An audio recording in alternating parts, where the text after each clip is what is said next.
Hello everyone. Let's start chapter 3. Ruling the countryside. मतलब ग्रामीण क्षेत्र पर शासन चलाना।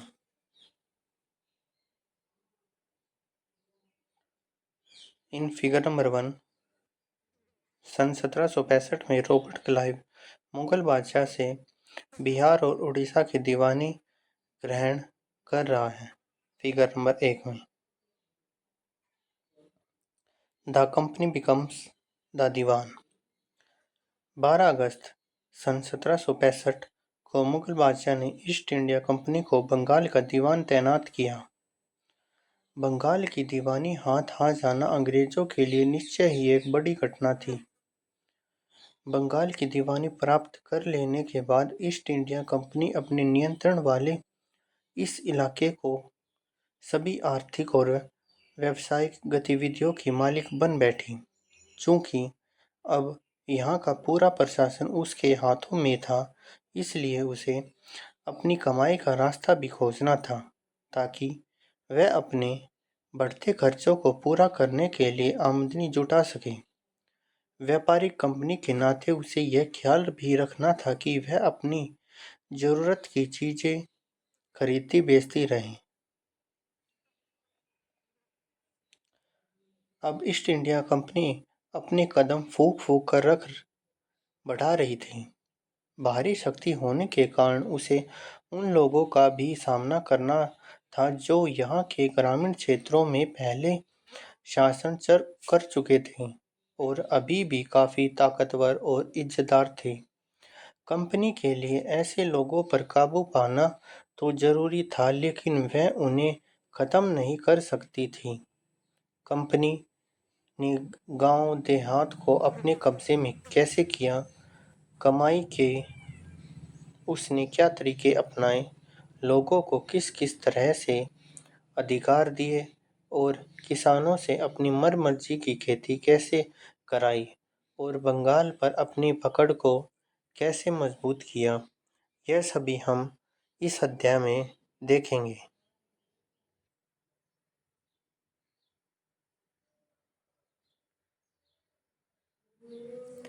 Next is revenue for the company. Company की आमदनी।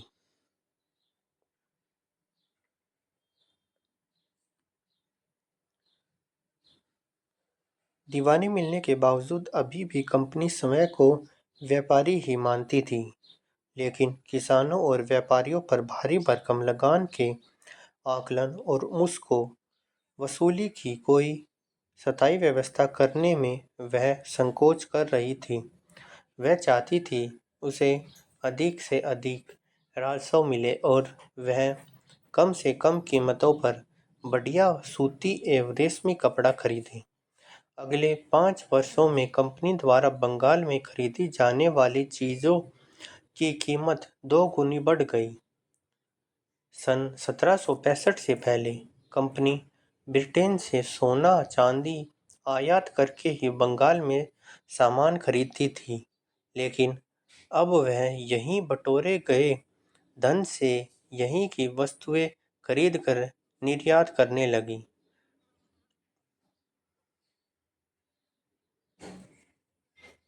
इसका नतीजा यह हुआ कि वस्तुएं और माल जबरन बहुत कम दामों पर कंपनी को बेचने के कारण मजदूर और कारीगर अपने गांव छोड़कर भागने लगे। खेती का सर्वनाश होने लगा। किसान लगान नहीं चुका पा रहे थे और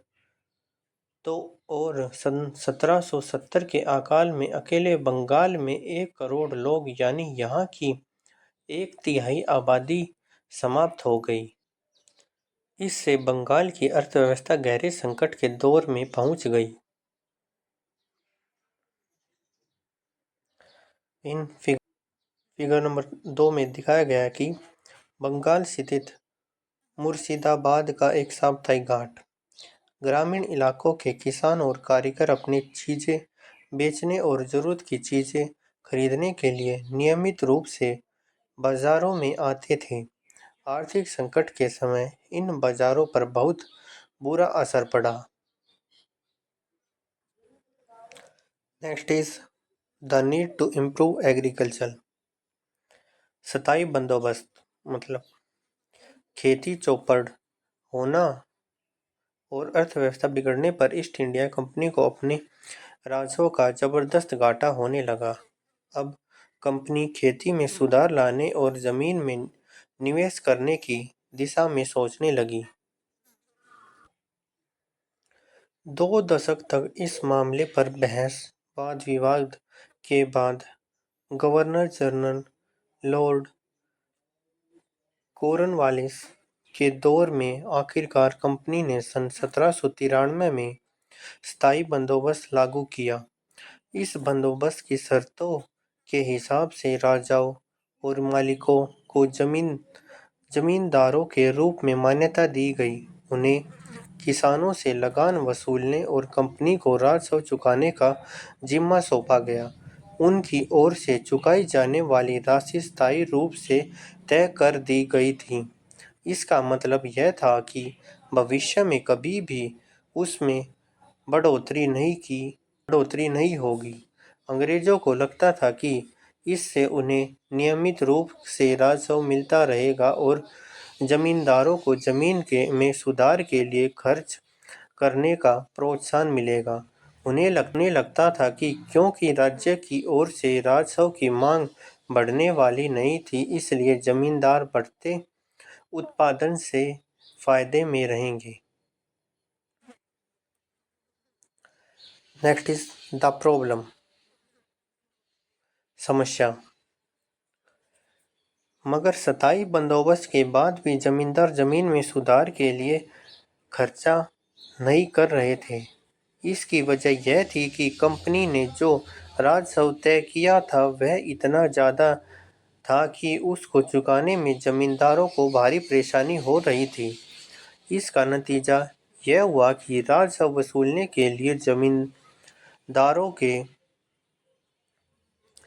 कारीगर और सौदे किसान मतलब ऐसे किसान जो ब्याज पर पैसा लेकर खेती करते थे, पर क्रूरता से जुल्म ढाने लगे। अगर कभी अधिक बारिश या सूखे के कारण फसल खराब हो गई तो किसान महाजन से ब्याज पर रुपया लेकर जमींदार को लगान चुकाते थे। इन सभी कारणों के चलते किसानों की हालत बद से बदतर होती चली गई। कई बार किसान जमींदार को लगान चुका ही नहीं पाते थे। ऐसी स्थिति में उन्हें जमींदार जमीनों से बेदखल कर देते थे। जो जमींदार राजस्व चुकाने में विफल हो जाता था, उसकी जमींदारी छीन ली जाती थी। बहुत सारे जमींदारियों को कंपनी बकाया नीलाम कर चुकी थी। 19वीं सदी के पहले दशक तक हालात बदल चुके थे। बाजार में कीमतें बढ़ी और धीरे-धीरे खेती का विस्तार होने लगा। इससे जमींदारों की आमदनी में तो सुधार आया, लेकिन कंपनी को कोई फायदा नहीं हुआ, क्योंकि कंपनी तो पहले हमेशा के लिए राजस्व तय कर चुकी थी। अब वह राजस्व में वृद्धि नहीं कर सकती थी। लेकिन जमींदारों को अभी भी जमीन की बेहतरी में कोई दिलचस्पी नहीं थी।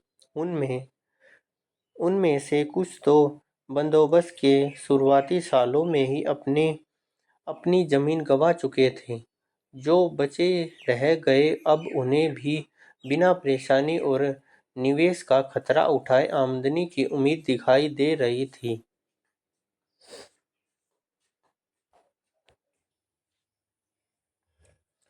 जब तक जमींदार किसानों को जमीन देकर उनसे लगान वसूल सकते थे, उन्हें जमीन में सुधार की परवाह नहीं थी।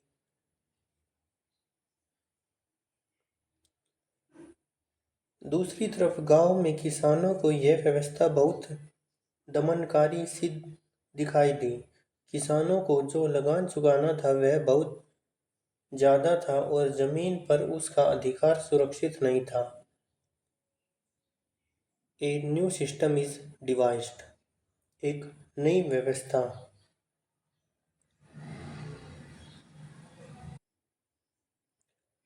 होल्ट मैकेंजी व्यवस्था। माहलवारी बंदोबस्त। 19वीं सदी के आरंभ में कंपनी को प्रशासन और व्यापार के बढ़ते जा रहे खर्चों को पूरा करने के लिए अधिक रुपयों की जरूरत पड़ने लगी। इसलिए अब कंपनी स्थायी राजस्व बंदोबस्त में बदलाव लाने के बारे में सोचने लगी।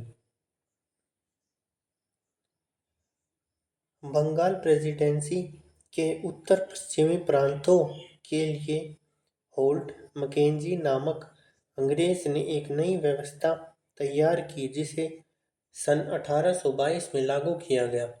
इस व्यवस्था में गांवों को उत्तर भारतीय समाज में एक महत्वपूर्ण सामाजिक संस्था माना गया और उसे बचाने के प्रयास किए गए। मैकेंजी के आदेश पर कलेक्टरों ने गांव-गांव का दौरा किया, जमीन की जांच की, खेतों को मापा और विभिन्न समूहों के रीति-रिवाजों को दर्ज किया। गांव के एक-एक खेत के अनुमानित राजस्व को जोड़कर हर गांव या ग्राम समूह से वसूल होने वाले राजस्व का हिसाब लगाया जाता था। इस राजस्व को स्थायी रूप से तय नहीं किया गया, बल्कि उसमें समय-समय पर संशोधनों की गुंजाइश रखी गई। राजस्व इकट्ठा करने और उसे कंपनी को अदा करने का जिम्मा जिम्मे जमींदार की बजाय गांव के मुखिया को सौंप दिया गया। इस व्यवस्था को माहलवारी बंदोबस्त के का नाम दिया गया। नेक्स्ट इज मुनरो व्यवस्था, रैयतवारी व्यवस्था।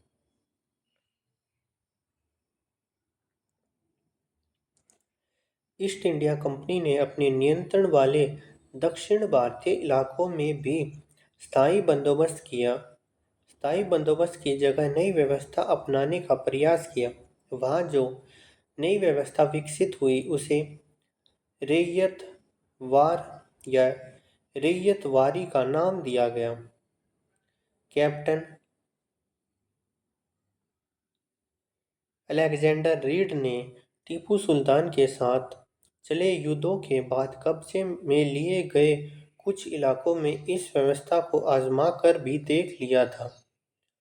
टॉमस मुनरो ने इस व्यवस्था को विकसित किया और धीरे-धीरे पूरे दक्षिण भारत पर यही व्यवस्था लागू कर दी गई। उत्तर भारत की तरह दक्षिण में परंपरागत जमींदार नहीं थे, इसलिए अलेक्जेंडर रीड और मुनरो को लगता था कि यदि राजस्व को बढ़ाना है तो सीधे किसानों से ही बंदोबस्त करना चाहिए, जो पीढ़ियों से जमीन पर खेती करते आ रहे हैं। इस नई व्यवस्था के अंतर्गत राजस्व आकलन से पहले उनके खेतों का सावधानीपूर्वक और अलग से सर्वेक्षण किया जाने लगा। मुनरो का मानना था कि अंग्रेजों को पिता की भांति किसानों की रक्षा करनी चाहिए।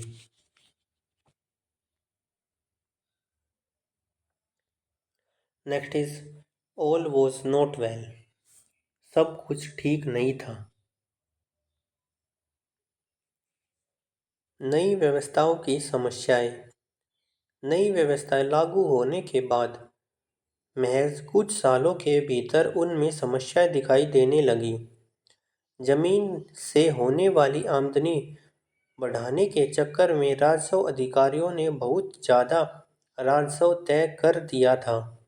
किसान राजस्व चुका नहीं पा रहे थे। किसान गांव से भाग रहे थे। बहुत सारे क्षेत्रों में गांव वीरान हो गए थे। Next is crop for Europe.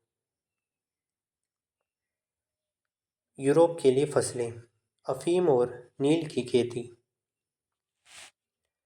18वीं सदी के अंत में ईस्ट इंडिया कंपनी को लगने लगा था कि ग्रामीण इलाके न केवल राजस्व प्रदान कर सकते हैं बल्कि वे यूरोप की ज़रूरतों के हिसाब से सही फसलें भी पैदा की जा सकती हैं। 18वीं सदी के आखिर तक कंपनी ने अफीम और नील की खेती पर पूरा जोर लगा दिया था। इसके बाद लगभग 150 साल तक अंग्रेज देश के विभिन्न भागों में किसी न किसी फसल के लिए किसान को मजबूर करते रहे, जैसे बंगाल में पटसन, असम में चाय, संयुक्त प्रांत या नॉर्दर्न प्रोविंस जिसे अब उत्तर प्रदेश कहा जाता है में गन्ना, पंजाब में गेहूँ, महाराष्ट्र व गुजरात में कपास, मद्रास में चावल। अंग्रेजों ने अपनी जरूरत की फसलों की खेती को फैलाने के लिए कई तरीके अपनाए।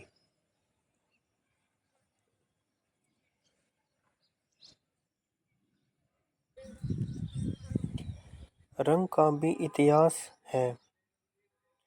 फिगर 5 और 6 में सूती कपड़े के छापों की 2 तस्वीरें दिखाई गई हैं। फिगर 5 की तस्वीर में भारत में आंध्र प्रदेश के बुनकरों द्वारा बनाए गए कलमकारी छापे दिखाई दे रहे हैं। दूसरी तरफ ब्रिटेन के प्रसिद्ध कवि और कलाकार विलियम मॉरिस द्वारा बनाए गए फूल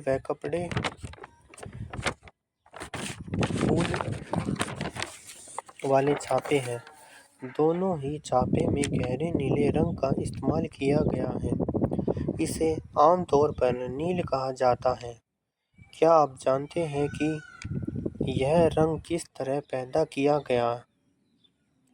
इन छापों में आपको जो नीला रंग दिखाई दे रहा है वह नील नाम के एक पौधे से निकाला जाता था। इस बात की काफ़ी संभावना है कि 19वीं सदी के ब्रिटेन में मॉरिस के छापों में इस्तेमाल किया गया नीला रंग भारत में उगने वाले नील के पौधे से ही तैयार किया गया होगा। उस समय भारत दुनिया में नील का सबसे बड़ा स्रोत था। गुणवत्ता के लिहाज से भी भारतीय नील उत्तम क्वालिटी का होता था और यूरोप में पैदा होने वाले वुड के मुकाबले काफ़ी गाढ़े गहरे रंग का होता था। आगे वीडियो के नेक्स्ट पार्ट में पढ़ेंगे। अगर वीडियो अच्छी लगी हो तो लाइक करें, शेयर करें, कमेंट करें और ऐसी वीडियो और देखने के लिए चैनल को सब्सक्राइब करें। Thank you.